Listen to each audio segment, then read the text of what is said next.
আপনারা যারা call recording নিয়ে ভাবছেন তাদের জন্য আজকের এই ভিডিওটি। আমি চলে আসব আপনাদের কোনো থার্ড প্রকার অ্যাপ্লিকেশন ছাড়া আপনার হাতের ফোনের মাধ্যমে আপনি চাইলে অটো কল রেকর্ডিং করতে পারেন। এখান থেকে ফোনে কোনো অ্যাপ্লিকেশন, থার্ড পার্টি অ্যাপ্লিকেশন লাগবে না। আপনি আপনার হাতের স্মার্টফোনটি দিয়ে আপনি সুন্দরভাবে অটো কল রেকর্ডিং করতে পারবেন। কথা না বাড়িয়ে চলে যাচ্ছি আমার ভিডিওতে। আসলাম আমার ভিডিওতে। আমার হাতে থাকা স্মার্টফোনটি দেখতে পাচ্ছেন। এই ফোনটি দিয়ে এখন আপনাদের দেখাবো কিভাবে আপনারা অটো কল রেকর্ডিং করতে পারেন। এখান থেকে চলে আসবো আমার ফোনের ডায়াল প্যাডে আসার পরে এখান থেকে থ্রি ডটসে আসার পরে থেকে একটু স্ক্রল করে নিচে দেখবেন যে অটো কল রেকর্ডিং কোথায় আছে। অটো কল রেকর্ডিং খুঁজে পাওয়ার পরে ওখানে ট্যাপ দেবেন, ট্যাপ দিয়ে ওটা কল রেকর্ডিং করে দেবেন, তাহলেই জাস্ট কাজ শেষ। আপনি ওখান থেকে সুন্দরভাবে বেরিয়ে চলে আসবেন।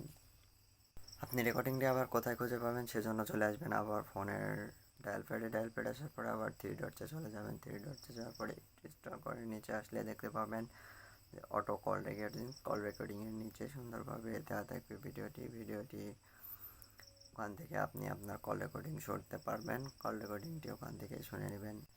ভিডিওটি দেখে যদি একটু উপকার হয়ে থাকে তাহলে পাশে থাকবেন। পরবর্তী ভিডিওগুলো নিয়ে যদি ভালো লাগে তাহলে পরবর্তী ভিডিওগুলো নিয়ে লাইক কমেন্ট করে জানাবেন। যদি কারো কোনো সমস্যা থাকে সে বিষয়েও জানাবেন। আমি আপনাদের পাশে থাকার চেষ্টা করব।